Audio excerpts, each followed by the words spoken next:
Warranty baru.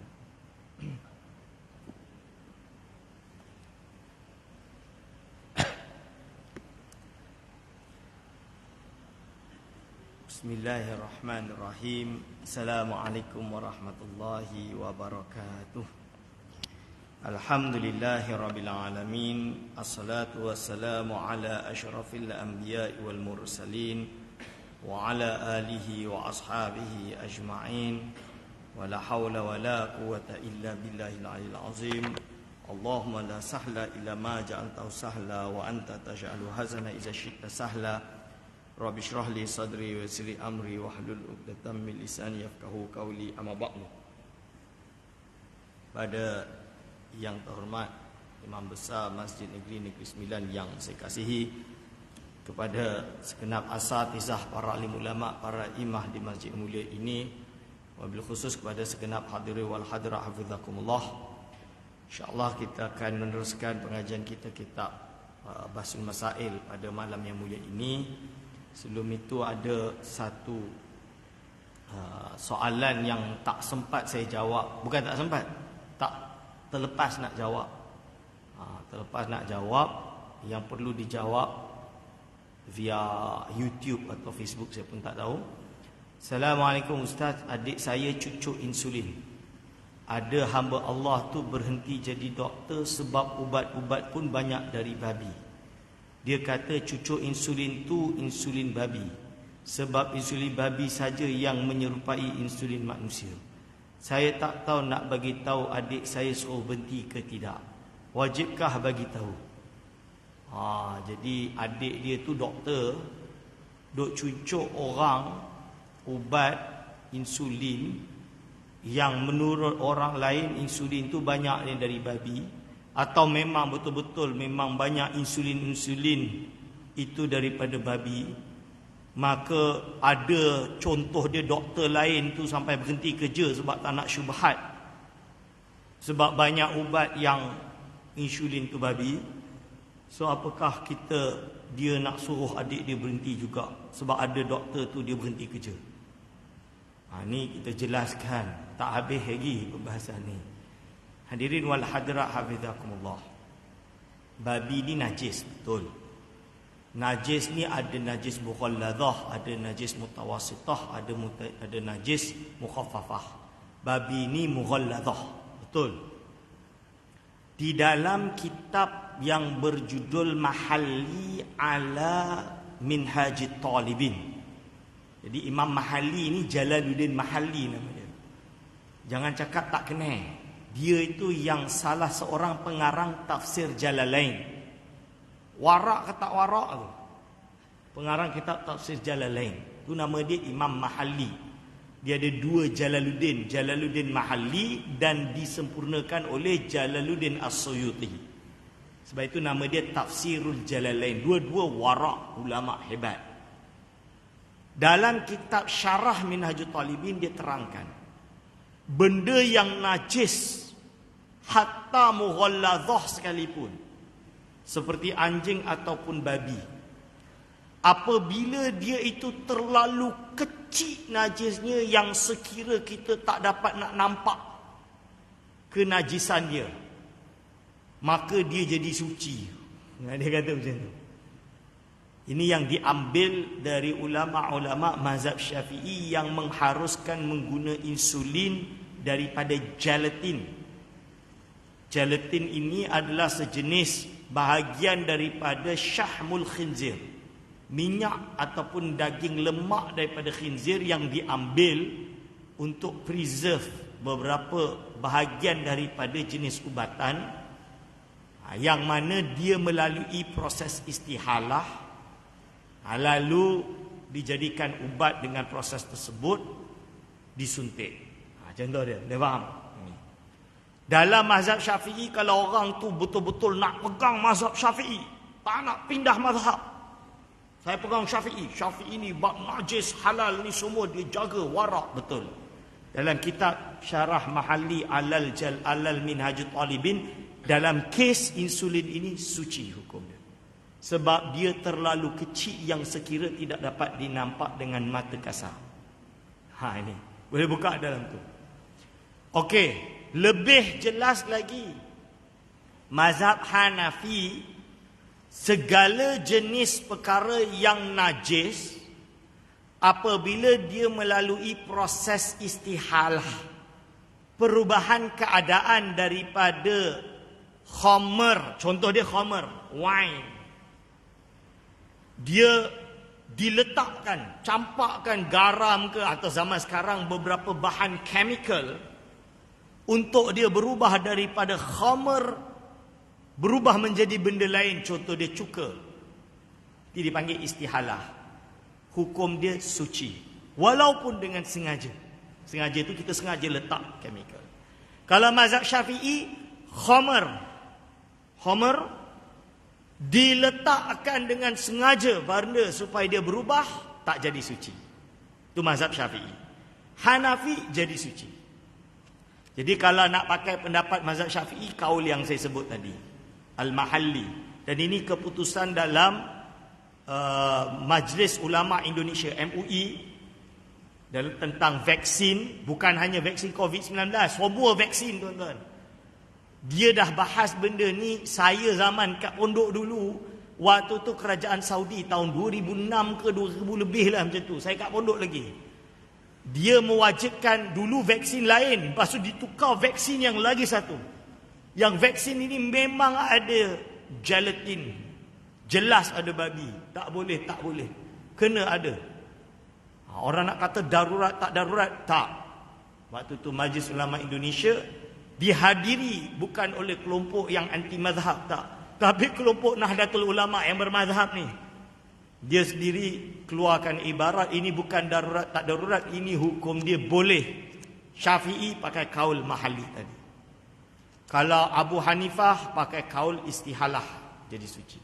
Dan 2, 3, 4 lagi kaul. Dan salah satunya saya bagi tahu tuan-tuan dan puan-puan, dalam bab insulin ini ada satu keputusan Majma'ul Fiqh Al-Islami.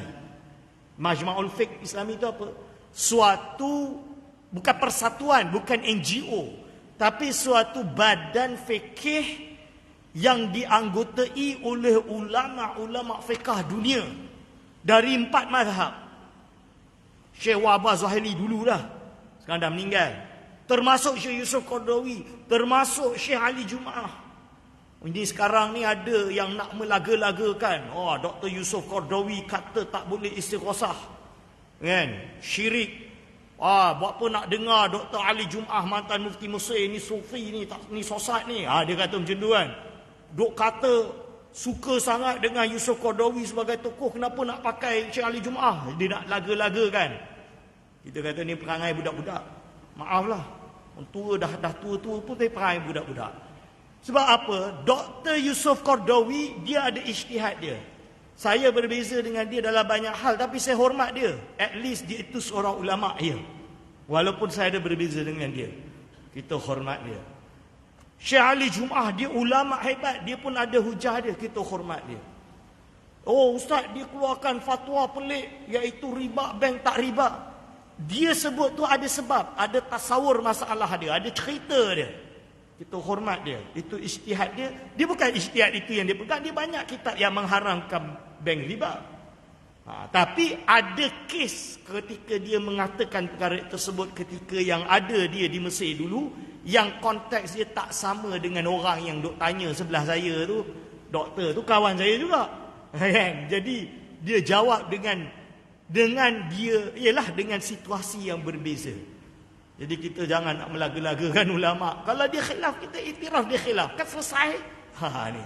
So nak khabar Majma'ul Fiqh ni dihanggotai oleh banyak ulama dari berbagai latar belakang. Tak bias. Dia tak bias. Means dia kumpulkan semua. Biar nak gaduh-gaduh kat forum tu, tak payah gaduh kat luar, gaduh kat Facebook ni macam budak-budak. Kan? Ni dah tua-tua nak gaduh kat Facebook, duk ceramah ni, ya Allah. So dalam Majma'ul Fiqh tu, Syekh Wahbah Zuhaili ada, Syekh Yusuf Qardawi ada, Dr. Ali Jumaah ada. Semua ulama-ulama besar. Yang baru tahun ni kalau tak salah atau tahun lepas, saya tak ingat. Setahu saya tahun ni, awal tahun ni, Hafizahullah, Mufti Perak sekarang, Datuk Wan Zahidi Wan Teh, yang diutus untuk berada di Majma'ul Fiqh Al-Islami pada tahun ini, mewakili Malaysia kalau tak salah, atau mewakili Perak, yang ketika itu duduk sebelah dengan Dr. Syekh Ali Jumaah. Bahas. So itu Majma'ul Fiqh. So Majma'ul Fiqh memutuskan pada tahun, saya tak ingat tahun berapa, tapi ada dalam kitab Fiqhul Islami wa Adilatuh. Dalam tu dikatakan bahawa dalam kes gelatin ini hukum dia halal. Dengan alasan pertimbangan-pertimbangan dia, hujah-hujah yang diberi. Ya kalau saya baca kat sini pun tuan-tuan pun mungkin tak begitu nak faham, tapi insya-Allah kembali kepada kaedah dua yang saya sebut tadi. Paling tidak pun istihalah lah. Ni. Dan dia tidak dianggap dalam keadaan darurat, bukan. Sebab nanti kalau darurat kata macam ni, kalau ada ubat yang tidak najis, kenapa kita nak pakai yang najis? Orang kata macam tu. Kena faham. Ini dah tak najis. Itu isu dia. Kenapa tak najis? Melalui proses istihalah. Melalui proses istihalah. Atau melalui kaul Imam Mahali tadi. Itu bukan Imam Mahali bersendirian, dan itu kaul yang kuat di dalam mazhab Syafi'i. Boleh rujuk dalam kitab Syarah Mahali ala Minhajit Talibin. Jadi jawapan saya kepada yang bertanya ini, jangan suruh adik berhenti kerja, teruskan kerja. Yang kata doktor pergi letak jawatan konon ni warak sangat tu, suruh dia mengaji dulu. Nak warak tu kena ada Jadi bukan tak ada ilmu. Kita berpendapat kena dengan ilmu. Tak boleh berpendapat suka hati kita. Beribadah ni kena ada ilmu. Ini ilmu dia. Ni kita cuba untuk memberi suatu ilmu kepada masyarakat supaya melakukan sesuatu berdasarkan landasan syarak. Ini. Okey. Dah selesai dah. Bismillahirrahmanirrahim. Perbahasan sekarang waranti. Waranti ini adalah jaminan. Jaminan. Ini panas juga ni. Jaminan ni. Kipas shilling berjenama Panasonic. Kipas shilling tu yang ni. Itu. Panasonic yang baru dibeli Abang Hairun, siap dipasang. Bersamanya disertakan surat jaminan perkhidmatan, waranti. Beli-beli dalam tu dah ada kad waranti dah. Terma dan syarat yang dinyatakan antara lain adalah: 1. Jaminan ini meliputi servis yang diberikan oleh Panasonic Malaysia, PM. Jadi dia ada jaminan kalau rosak diservis oleh Panasonic Malaysia. Jaminan yang kedua, jaminan ini meliputi sebarang kerosakan dari segi pembuatan dan juga kerosakan yang berpunca daripada kegunaan biasa semasa tempoh jaminan 12 bulan. Jadi dengan waktu tempoh 12 bulan. PM iaitu Panasonic Malaysia, bukan Perdana Menteri ya. Nanti salahkan kerajaan pula. Bukan, ini PM Panasonic Malaysia akan membaiki atau memperbarui alat ganti dengan percuma ke atas produk anda apabila disahkan rosak. Setiap bahagian yang diganti akan menjadi milik PM. Maksudnya kalau dia dah tukar, yang asal tu diambil balik lah oleh PM. Muncul beberapa soalan dalam benak Abang Hairun. Soalan pertama, apakah jaminan perkhidmatan waranti menurut istilah fiqh turath? Maksud dia fikih yang berlandaskan kitab-kitab kuning ni. Ni baru habis bahas tentang turath berapa bulan minggu lepas. Ini macam mana ni nasib dia? Perkhidmatan dia macam mana? Nama dia, istilah dia apa? Pendapat A, doman arushil aib, iaitu doman itu gantian waranti biaya perkara yang aib. Ini itu yang pertama. Alasan dia apa? Dari kitab Fatawa Kubra Fiqhiyah atau Fatawa Fiqhiyah Al-Kubra, Babud Doman wa su'ila an ta'yinid domani darki fi milki muayyanin yasihu tab'an am la, wa domanu arushil aib alladhi yukhafu min husulihi yasihu wa yadkhulu fi domani darki am la. Membahas tentang menentukan doman yang akan berlaku dalam pemilikan sesuatu perkara tertentu, apakah sah untuk diikuti atau doman biaya aib yang dikhawatiri akan hasil daripadanya dan masuk dalam dorman darki atau tidak.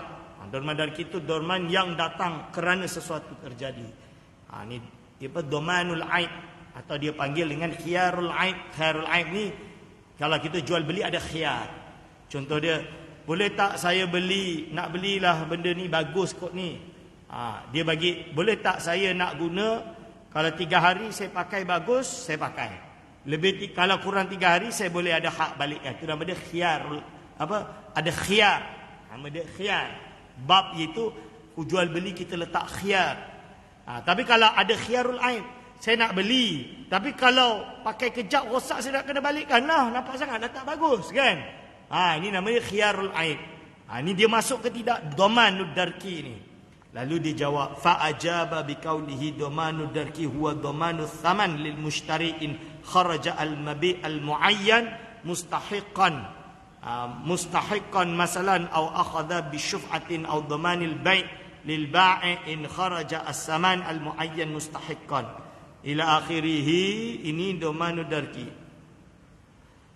Aib dia dekat mana? Cari yang aib.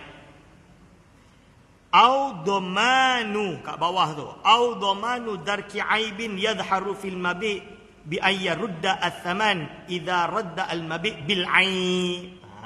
Tu. Maksud dia apa? Ini adalah doman dipanggil domanu darki aibin. Doman yang jaminan, doman ni warranty, jaminan yang diberikan dengan cara mengembalikan harga. Thaman tu biaya, ongkos, biaya barang tersebut, duit, harga tersebut, apabila mabek perkara yang dia beli itu ternyata ada aib. Kan? Ada aib. Ini termasuk. Dipanggil boleh. Ya. Dalam Islam memang ada konsep transaction ini kena ada doman dia, ada warranty dia. Okey. Tapi macam buah, itu tak boleh lah warranty. Macam makanan tu tak boleh lah warranty. Nasi goreng, dah makan setengah sedapnya. Okey, aku tak nak bayar. Oh, tak sedap lah. Tinggal sikit. Oh, dah tak sedap dah, tak boleh. Bagi balik duit, tak boleh lah. Kan? Sebab lain kalau dia dah masak, dia makan, pahit. Contoh dia rasa memang ada terjatuh benda pahit kot kan. Akhirnya dia kena tukar. Itu baru ada doman. Itu misalan dia. So doman ni ada macam-macam. Dia ada bab doman. So alasan dia doman urshil aib. Itu dia bagi pendapat situ. Pendapat B, ihsan. Jadi dia kata apa? Waqad amarallahu ta'ala bil adli wal ihsan jami'an. Dia kata apa? Wal adlu sababun najat faqat wa huwa yajri minat tijarati majra ra'sil mal. Wal ihsan sababul fawri wa naili sa'adah wa huwa yajri minat tijarati majra ribhi. Ini peliklah kalau pendapat ni. Maksud dia kata apa? Pendapat B dia nak kata ini bukan warranty, ini bukan doman, bukan warranty, tapi ihsan. Suatu ihsan. Alasan dia diambil dari kitab Ihya Ulumuddin, dari firman Allah, iaitu bil adli wal ihsan jami'an. Jadi kata adlu wal adlu, bil adli tadi adil tu, wal adlu adalah sebab keselamatan sahaja. Ia berlaku dari segi tijarah, jual beli, trading, berada pada tempat ra'sil mal. Sedangkan ihsan itu sebabnya terus dapat, iaitu mendapatkan kebahagiaan. Dia berada pada tempatnya berjual beli, tempatnya keuntungan, dan ila akhirih. Ini macam-macam. Ada dia orang ni duk fikir budak-budak ni. Itulah. So pendapat C, dia panggil bai'un wa syartun. Ada jual beli, ada syarat. Ishtiratul manfaati lil mushtari, iaitu mensyaratkan sebuah manfaat bagi orang yang beli. Berarti dia tasawurkan dia macam ni. Kalau dia beli benda tu, kipas tu untuk boleh dijadikan kipas sejuk. Tapi kalau dah rosak, itu namanya tak dapat diambil manfaat. Berarti syarat kenapa barang tersebut boleh diambil manfaat itu akan hilang. Dia kata. Jadi melihat dari sisi itu, dia kata nama dia bai'un wa syartun. Lebih kurang ni, jual beli dan syarat. Ini pendapat C, budak-budak ni lah bagi pendapat. Raudatul Talibin. Dalam kitab Raudatul Talibin, Dia nukil faslun fi dhabti sahihi syuruti fil bai'i, iaitu dalam mendobitkan kesahihan syarat-syarat dalam jual beli, wa fasidiha, dan kefasadan syarat-syaratnya. Qala al-ashabu, menurut al-ashab, asyartu darbani, syarat ada dua. Jadi menurut ashab syarat ini ada dua. Ma yaqtadihi mutlaqul aqdi, apa yang menuntut tentang kemutlakan akad, wa ma la yaqtadihi, dan apa yang tidak menuntut. Fal awwalu, yang pertama seperti iqbad wal intifa', wal radd bil aib, seperti dapatnya olehnya dia ambil. Kalau dia kata saya jual apa, saya jual ikan yu, mana ikan yu tu dekat laut. Kan, tu tak boleh iqbad, mana boleh jual beli. Kan, saya jual apa, ikan yu dekat laut tu, kau cari sendirilah, kau bayar je ke aku. Tak boleh. Itu intifa'. Kena pertama iqbad, yang kedua intifa', boleh untuk diambil manfaat. Jadi kalau barang tu tak boleh diambil manfaat, what's the point? Kan? Sebab itu jual beli sebutir gandum, sebutir beras. Tuan-tuan nak buat apa jual beli beras sebutir tu? Nak masak lah Ustaz, masak apa tu benda lah, putih kecil tu kan? Tak boleh nak masak. Ni contoh dia. Sebab tu dia intifa'. Dia kena boleh diambil manfaat. Warad bil aib, dan mengembalikan disebabkan ada aib, wa nahwi, ada sesamanya. Fala yadurru at-ta'arrudu laha wala yanfa'u, wa thani kismani ila akhirih. Itu dia atas alasan itu dia letakkan nama dia adalah bai'u wa syartun tadi. Okey, pendapat D. Pendapat D, budak yang D pula dia kata apa? Domanu darkil mabi', iaitu waranti terhadap apa yang berlaku pada apa yang menyusuli pada perkara yang dijual, mabi'.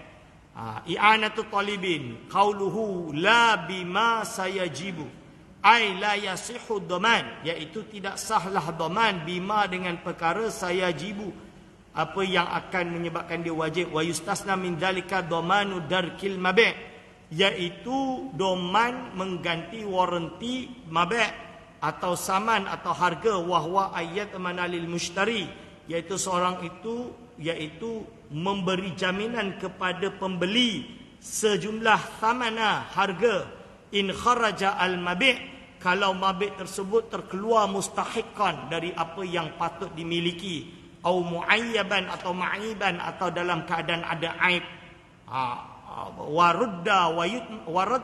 warada yang berlaku, wayatmanu, dan dia wayatmanu, dan jaminan tersebut lil ba'i, bagi orang yang menjual tadi, al mabi'a, terhadap mabi', perkara yang dijual, in kharaja ath-thamanu dzalika kadzalika, kalau terkeluarlah zaman tersebut begitu juga. Alasan dia tu. Okey, perjalanan perbahasan. Ini pendapat A, dia ulas satu persatu, perumus ni. Pendapat A dibangkang kerana ia hanya meliputi ganti rugi, tidak meliputi servis. Jadi dia ditolak kerana dia ganti rugi, tidak meliputi servis. Bangkangan ini dijawab bahawa dhaman arsyil aib juga meliputi servis dengan menggunakan ibarat dari kitab Asnama Talib. Jadi termasuk dhaman arsyil aib itu adalah meliputi servis juga. Sebab apa? Far'un law salahahu al-ba'i'u bil arshi ay bi juz'in minas samani au ghairihi. Diambil dari ibarat tersebut.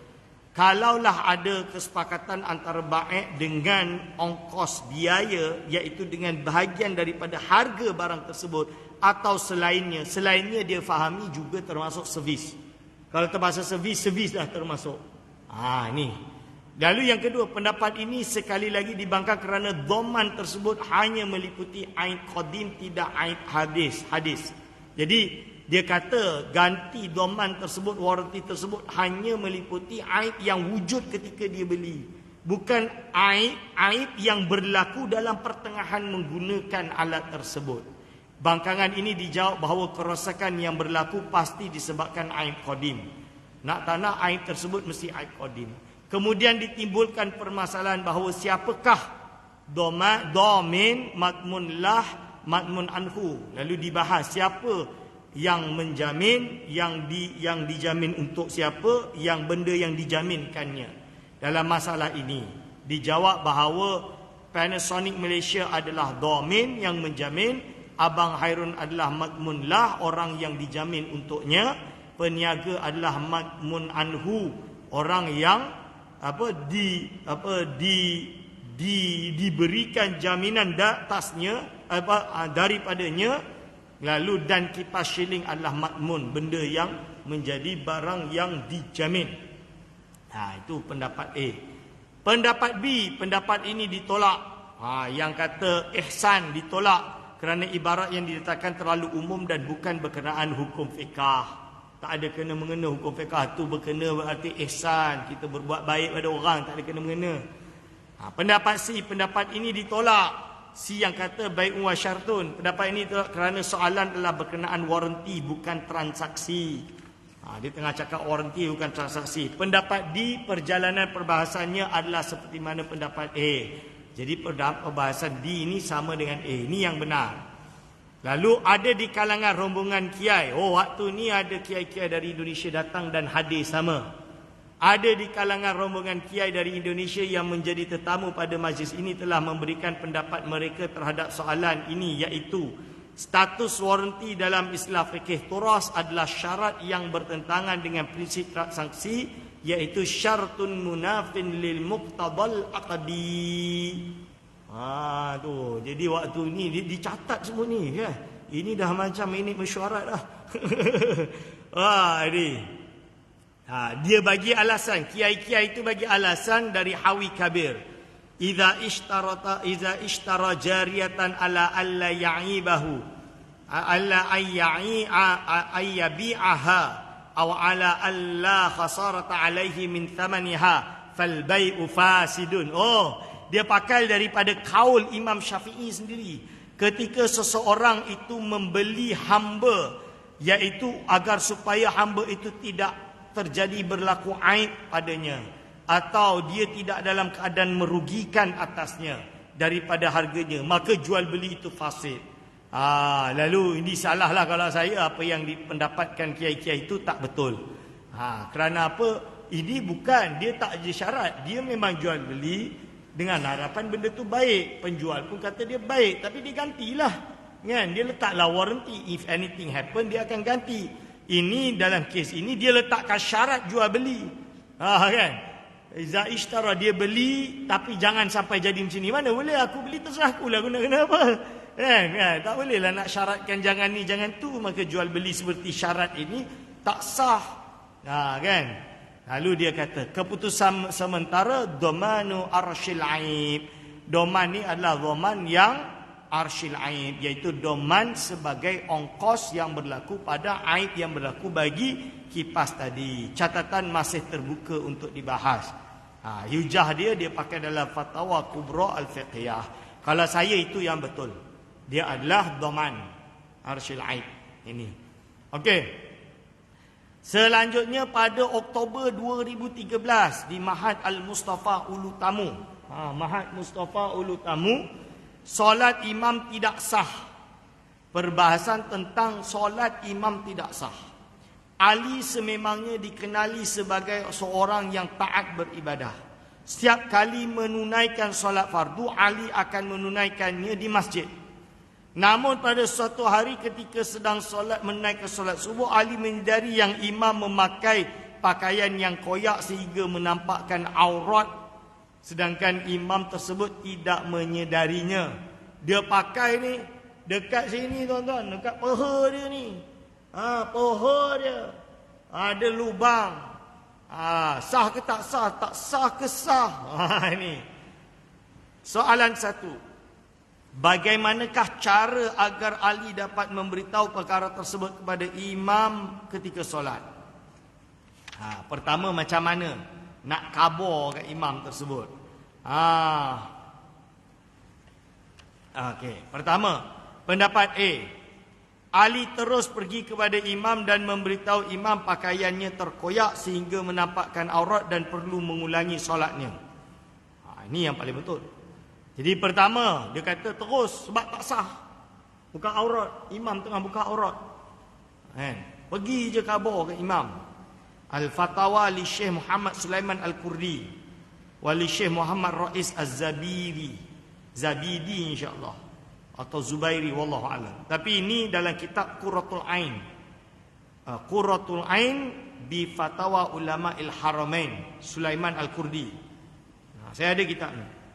Far'un qala Zarkashi wa ghairuhu naqlan anil Hanaqi man ra'a fi thawbi musallin najasatan ghaira ma'fuwin anha lazimahu idza lam yakum bihi ghairuhu al-i'lam biha wa alhaqa ibnu Abdissalam bil musalli fi dzalika muridan li salatin qala fayajibu i'lamuhu bin najasati wa kullu ma la syu'ura lahu bihi wa in lam yakun 'asiyan li'anna al-amra bil ma'rufi la tatawaqqafu 'ala al-isyani ila akhiri ma fihi. Ni tegas. Suatu farak berkata Imam Zarkashi. Jadi Imam Sulaiman Kurdi nukil dari Imam Zarkashi dan selainnya yang menakilkan daripada Hanafi. Barang siapa melihat pada pakaian seseorang yang solat, tak kisahlah imam ke makmum ke, najis yang tidak dapat dimakfukan atasnya, wajiblah dia ketika belum mendirikan solat orang lain untuk memberitahu dia. Kalau orang lain tak bagi tahu dia, kita kena bagi tahu dia. Ya. Dan Ibnu Abdissalam tu meneruskan pada musalli, malah dia pergi dekat orang yang solat tadi, yang nak solat, dan dia kata, dan qala fayajibu ilamuhu bin najasah, wajib bagi tahu kat dia kau solat ni ada najis kat baju kau. Wa kullu ma la syu'ura lahu bihi, dan segala apa yang mungkin dia tak sedar, dia tak tahu, bagi tahu dia. Wa in lam yakun asiyan, walaupun perkara ni tak maksiat, mana dia tahu, mana dia tahu kan? Dia tak tahu ni bukan maksiat, dia tak tahu pun ada najis, tak maksiat, kena bagi tahu. Kerana amar makruf nahi mungkar itu tak tergantung tu maksiat ke tak. Jadi tak boleh tunggu kalau dah maksiat baru kita kena amar makruf nahi mungkar. Tak. Means kalau dia tu ada najis, kita khabar je lah. Itu maksud dia, tuan-tuan dan puan-puan.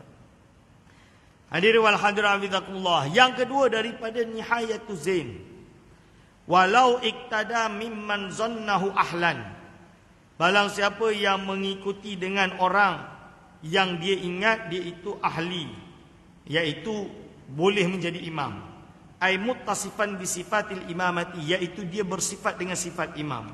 Fabana ba'da salati, ternyata setelah solat jelaslah, terzahirlah kaunul imami khilafahu, adanya imam tu tak macam tu.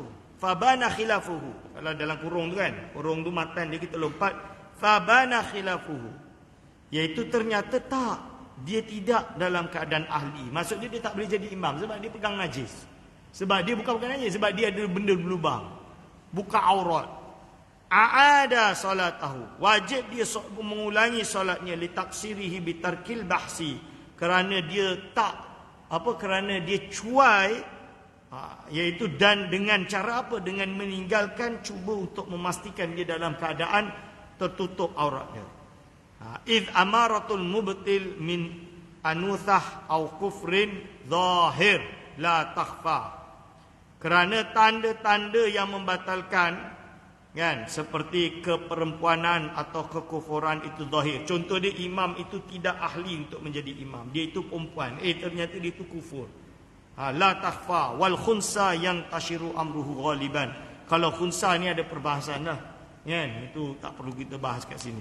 Wal muradu bidzan ma qabilul ilmi, iaitu ma qabalal ilma, apa yang sebalik daripada zon. Jadi ilmu tu tahu, zon itu 75%. Fayadkhulu fihi, maka masuk di dalam ini min jahli islamihi, seperti tidak tahu dia itu Islam atau tidak.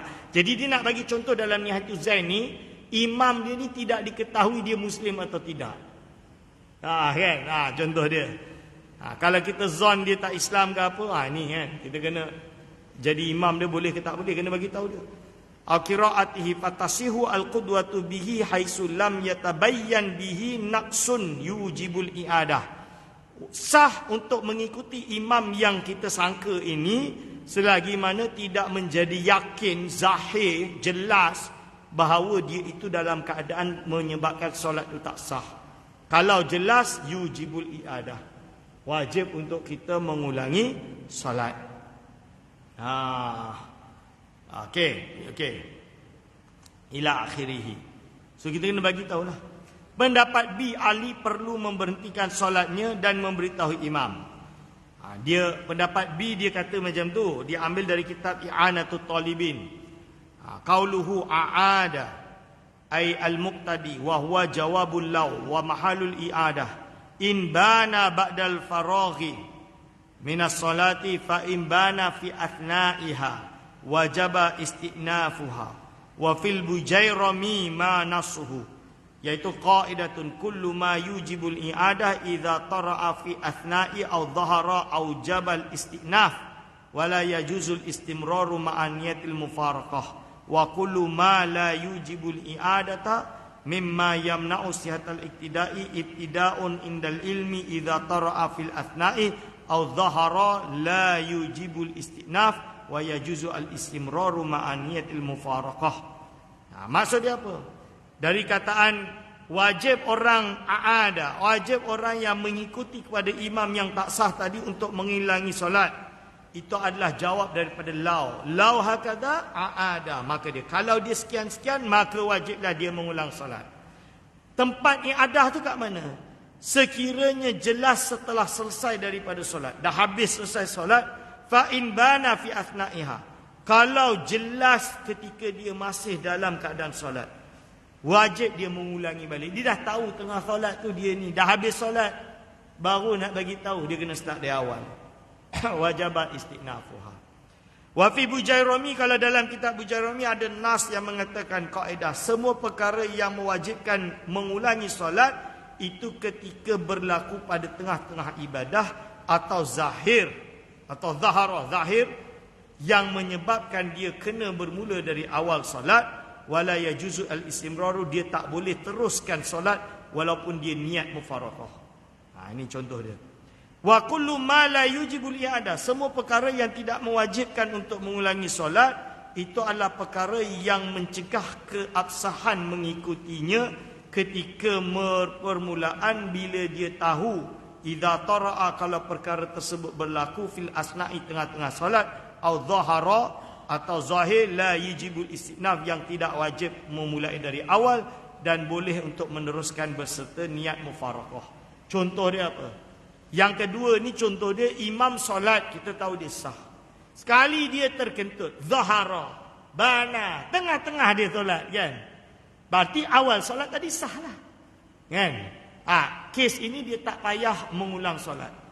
Dia niat mufaraqah terus dia solat. Makmum ni terus dia solat. Tapi kalau yang kes pertama tadi, dia lubang tu bukan di tengah solat tiba-tiba lubang. Dia lubang tu dari takbiratul ihram, dia dah lubang, berarti solat dia tak sah. Dia dah tahu dah habis solat ke tengah solat ke, kalau dia nampak dia kena start dari awal balik. Sebab apa? Sebab awal imam tadi solat dah tak sah dah. Nampak tu? Itu kaedah dia. Jadi tuan-tuan dan puan, kecuali ada kes tutup aurat kan syarat solat. Imam solat normal, sekali kipas ni bunyalah besar, siap diletak kat sini, sarung dia terbang macam ni, dia tutup masih terbang lagi ni, dah tak boleh dah, batal contoh dia kan. Tengah-tengah tu makmum mufaraqah je, solat terus. Mufaraqah tu pisah, solat terus. Sebab awal takbiratul ihram tu tadi sah. Tu contoh dia, tuan-tuan dan puan-puan. Okey, kalau lubang tadi berarti dia kena berhentikan solat kan, bagi tahu kat imam, dong solat balik, makmum solat balik. Far'un dalam I'anatul Talibin juga, law ra'a may yuridu salatan wa bi thawbihi najasun ghairu ma'fuwin anhu lazimahu i'lamuhu. Fara', kalaulah seseorang itu yang nak solat melihat pada pakaian dia ada najis yang tidak makfu, wajib dia bagi tahu orang tadi kan. Dia nampak orang tu nak solat, orang tu baju dia ada najis kat sini, pada dia nak nampak kat belakang, dia tak nampak lah. Kita nampak, bang, tu ada najis tu bang. Ini kita bagi tahu. Wajib bagi tahu. Lazimahu i'lamuhu. Wa kadza yalzamu ta'limu man ra'ahu yukhillu biwajibi ibadatin fi ra'i muqallidihi. Begitu juga lazim, wajib memberitahu orang yang melihat perkara yang akan mencacatkan dengan perkara yang wajib ibadah penurut pandangan orang yang bertaklid dengannya. Jadi dia tahu dia ni bermazhab Syafi'i. Dia ni bermazhab Maliki, dia tahu dia ni bermazhab Maliki. Contoh dia. Lepas tu mazhab Maliki ni yang namanya wuduk kena tadlik. Yang tadi tak tadlik kena bagi tahu dia, bang, tadi tak tadlik, kena tadlik. Kena bagi tahu dia. Kau tak sah wuduk kau sebab kalau kau tak tadlik tu gosok. Contoh dia. Dia pergi celuk macam Syafi'i. Syafi'i sah celuk macam ni dia. Hanafi tak, Maliki tak sah, kena tadlik. Sebab tu kita khabar nak pindah-pindah mazhab ni duk fikir 10 kali lah kuma. Nanti tak tahu nak kena tadlik ke macam mana ke. Tak semudah tu. Tapi kita bagi tahulah. Muamalah adalah keringanan dia. Ini perbahasan panjang. Hadiri wal hadirat itu dia ambil ibarat tadi. Pendapat C, tidak ada cara untuk ahli menegur imam ketika solat. Ahli perlu mufarakah dengan imam dan boleh menegur selepas selesai solat. Ini dari kitab Fathul Mu'in dan Hasyiah I'anatul Talibin.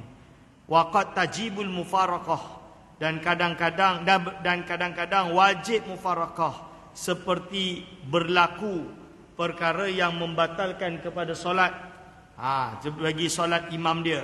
Waqad alimahu, dan dia benar-benar tahu. Fayalzamu niyatuha fauran, maka dia kena niat mufarakah secara terus. Wa illa, kalau tidak batallah solat dia.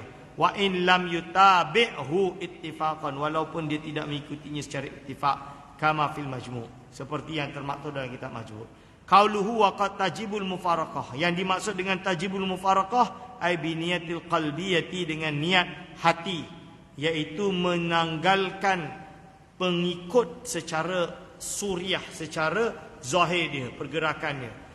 Mahalu wujubi niyatil mufarakah, tempat wajibnya niat mufarakah, haisu baqiyal imamu ala suratul musallin, iaitu sekira masih kekal imam itu dalam bentuk sedang solat. Amalau tarakas salata, kalau dia meninggalkan salat, wan sarafa, atau berpaling, au jalasa, atau duduk, ala ghairi hayyatis salat musallina, dalam keadaan selain orang yang bentuk tengah solat, au mata tatimati lam yahtaj, dan dia maka dalam kes ini dia tak perlu kepada niat mufarakah. Seperti apa? Contoh dia, arada mubtilun li salati imamihi, adalah seperti kahadasin, seperti hadas, tanahnuh, ketawa, kalam yang membatalkan, maka wajib makmum untuk mufarakah salat. Wa illa, kalau tidak, batal dia. Ni yang saya sebut tadi.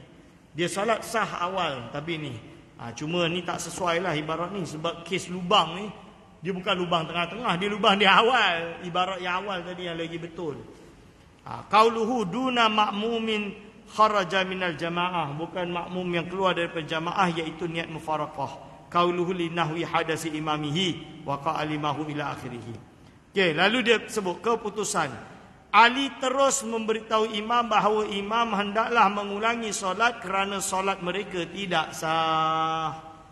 Itu yang betul. Bagi tahu teruslah dari awal dah tak sah. Jika aurat imam tersikap, maka tidak ada cara untuk Ali menegur imam. Bahkan Ali segera meniat mufarakah, dan setelah selesai solat, Ali menegur imam. Sebab dia solat dari awal sah. Tiba-tiba kipas ni terbuka, contoh dia kan. Imam pula duk cuba nak tutup tapi tak dapat. Imam tak sedar yang belakang ni dah lama terbuka-buka gitu. Sebab bila ada angin tolak, dia terus tutup kan. Itu sah. Terbuka tu terus tutup, itu dia sah. Tapi kalau dia buat tak dapat nak kawal, berarti dia batal lah solat dia. Ini contoh dia. Tapi makmum sah lah. Maksud bukan sah, dia mufarakah lah. Niat terus mufarakah. Jadi hujah dia diambil dari mana? Fatwa Syekh Sulaiman Kurdi, Nihayatul Zain, I'anatul Talibin, Fathul Mu'in, Hasyiah Bajuri, dan lain-lain. Catatan insya-Allah kita jumpa 2 minggu lagi. Aku lu qauli hadza astaghfirullah li wa lakum. Wassalamualaikum warahmatullahi wabarakatuh.